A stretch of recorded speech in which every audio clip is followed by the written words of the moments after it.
ഞങ്ങൾ ഇന്ന് ട്രിവാൻഡ്രത്തേക്ക് പോവാണേ. മോൾക്ക് അബാക്കസിൻ്റെ ഒരു കോമ്പറ്റീഷൻ ഉണ്ട് കേട്ടോ. അപ്പോൾ അവൾക്ക് അതിനകത്ത് പാർട്ടിസിപ്പേറ്റ് ചെയ്യാൻ വേണ്ടി അവളെയും കൊണ്ട് പോവുകയാണ്. അമരവിള വെച്ചാണ് ഈ പ്രോഗ്രാം. രാവിലെ 10:30 തന്നെ എത്തണം എന്നുള്ളതാണ്. അതുകൊണ്ട് തന്നെ ഒരുപാട് രാവിലെ തന്നെ ഞങ്ങൾ ഇറങ്ങുകയും ചെയ്യും. അത്രയും നേരത്തെ ഇറങ്ങിയത് കാരണം ഞങ്ങൾ ബ്രേക്ക്ഫാസ്റ്റ് ഒന്നും കഴിക്കാതാണ് ഈ വന്നത്. അപ്പോൾ ഞങ്ങൾ കഴക്കൂട്ടം ആവാറായപ്പോൾ ഞങ്ങൾ ബ്രേക്ക്ഫാസ്റ്റ് കഴിക്കാമെന്ന് വിചാരിച്ചു. ആസ് യൂഷ്വൽ ഞാൻ പൂരി മസാല തന്നെ ഓർഡർ ചെയ്തു എന്നുള്ളതാണ്. വേറെ ഏതൊക്കെ ഫുഡ് ഉണ്ടെങ്കിലും എനിക്ക് ഇത് മാറ്റി വെക്കാൻ പറ്റത്തില്ല. അതുകൊണ്ട് അത് തന്നെയാണ് ഞാൻ ഓർഡർ ചെയ്തത്. കൊല്ലത്തു നിന്നാ പോകുന്നതെങ്കിലും നമുക്ക് അമരവിള വരെ പോകണ്ടേ, നല്ല ദൂരം തന്നെയായിരുന്നു. പിന്നെ കുറച്ച് ദൂരം കഴിഞ്ഞ് ഞങ്ങൾ കുറച്ച് നേരം നിർത്തിയൊക്കെയാണ് ഞങ്ങൾ പോയത്. അങ്ങനെ ഞങ്ങൾ പ്രോഗ്രാം നടത്തുന്ന സ്ഥലത്തെത്തി കേട്ടോ. ഒത്തിരി കുട്ടികളുണ്ടായിരുന്നു എന്നുള്ളതാണ്. അവരെ എല്ലാവരെയും കൂടെ കണ്ടപ്പോഴത്തേന് എനിക്ക് എൻ്റെ മോൾക്ക് ഭയങ്കര ടെൻഷൻ തുടങ്ങി എന്നുള്ളതാണ്. എനിക്ക് തോന്നുന്നു മിക്ക കുട്ടികൾക്കും അങ്ങനെ തന്നെയാണെന്ന് തോന്നുന്നു. ആ ഒരു മൊമെൻറ്റിൽ അവർക്ക് ഭയങ്കര ടെൻഷനാണെന്നുള്ളതാണ്.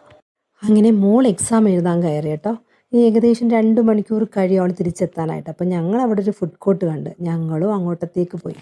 അങ്ങനെ ഞങ്ങൾ പൈനാപ്പിൾ ജ്യൂസും ഐസ്ക്രീമും ഇലയടയൊക്കെ വാങ്ങിച്ചു കേട്ടോ. അവിടെ ഒട്ടും സുഖമില്ലായിരുന്നു, ഒരു ടേസ്റ്റും തോന്നില്ല. പക്ഷേ പൈനാപ്പിൾ ജ്യൂസ് സൂപ്പറായിരുന്നു. ഞങ്ങളവിടെ കഴിച്ചുകൊണ്ട് നിന്നപ്പോഴാണ് നല്ലൊരു പൂന്തോട്ടം കണ്ടത്. എന്തൊരു ഭംഗിയായിരുന്നു എന്നുള്ളതാണ്. നല്ല റോസാപ്പൂക്കൾ, അതുപോലെ തെറ്റിയും ഇങ്ങനെ പൂത്തുലഞ്ഞ് നിൽക്കുന്നു എന്നുള്ളതാണ്. എന്തൊരു ഭംഗിയായിരുന്നു എന്നുള്ളതാണ് ആ കാഴ്ച കാണാൻ എന്നുള്ളതാണ്. ഈ കാഴ്ചകളെല്ലാം കണ്ടിങ്ങനെ നിന്നപ്പോഴാണ് തൊട്ടടുത്തൊരു ഹോളൊരു നല്ലൊരു ക്യൂ കണ്ടു. അപ്പോൾ അതെന്താണെന്ന് അന്വേഷിക്കാൻ പോയപ്പോഴാണ് അറിയുന്നത് ഉച്ചക്കലത്തെ ഫുഡിൻ്റെ ടോക്കൺ കൊടുക്കുന്നു എന്നുള്ളത്.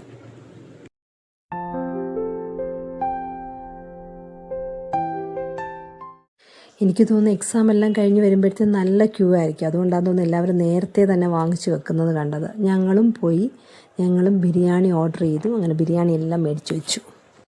ഞങ്ങൾ ഉച്ചയ്ക്ക് കഴിക്കാതിരിക്കുന്ന ഹാളിൽ തന്നെ അവിടെ സ്ക്രീനിൽ നമുക്ക് ലൈവായിട്ട് കാണാൻ പറ്റുമായിരുന്നു കുട്ടികളുടെ കോമ്പറ്റീഷന്. അതിനകത്ത് ഇതൊക്കെ കാണുമ്പോഴല്ലോ കുട്ടികൾ എത്ര സ്മാർട്ടായിട്ടാണ് ഇതൊക്കെ ചെയ്യുന്നതെന്ന് നമുക്കങ്ങ് സന്തോഷം തോന്നുന്നുള്ളതാണ്. അങ്ങനെ ഞങ്ങൾ 3 പേരും കൂടി ഇരുന്ന് ചിക്കൻ ബിരിയാണിയൊക്കെ കഴിച്ചു. പക്ഷേ ബിരിയാണി ഒട്ടും ടേസ്റ്റി ആയിട്ട് എനിക്ക് തോന്നിയില്ല. എന്നാലും നമുക്ക് ഉച്ചയ്ക്ക് എന്തെങ്കിലും ലഞ്ച് കഴിച്ചല്ലേ പറ്റൂ, അതുകൊണ്ട് കഴിച്ചു.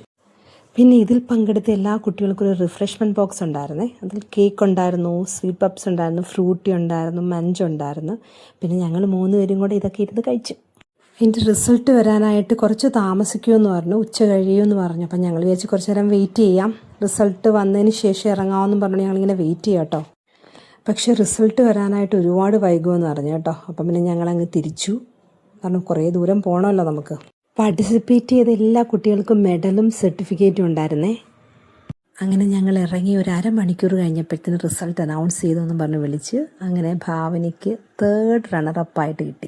പിന്നെ കുറേ കഴിഞ്ഞപ്പോഴുണ്ടല്ലോ വൈകിട്ടായപ്പോൾ ഞങ്ങൾ ചായയൊക്കെ കുടിക്കാനായിട്ട് ഇറങ്ങി. ചായയും വടയൊക്കെ മേടിച്ച് കഴിച്ചു.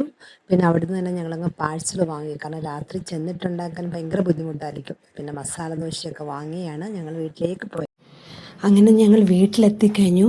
ഈ പാക്കറ്റെല്ലാം പൊട്ടിച്ചപ്പോഴുണ്ടല്ലോ മസാല ദോശയും ഗീ റോസ്റ്റും ഒക്കെ അങ്ങ് ഭയങ്കരമായിട്ട് തണുത്തിരിക്കുക എന്നുള്ളതാണ്. കാരണം ഇത്രയും സമയമായല്ലോ.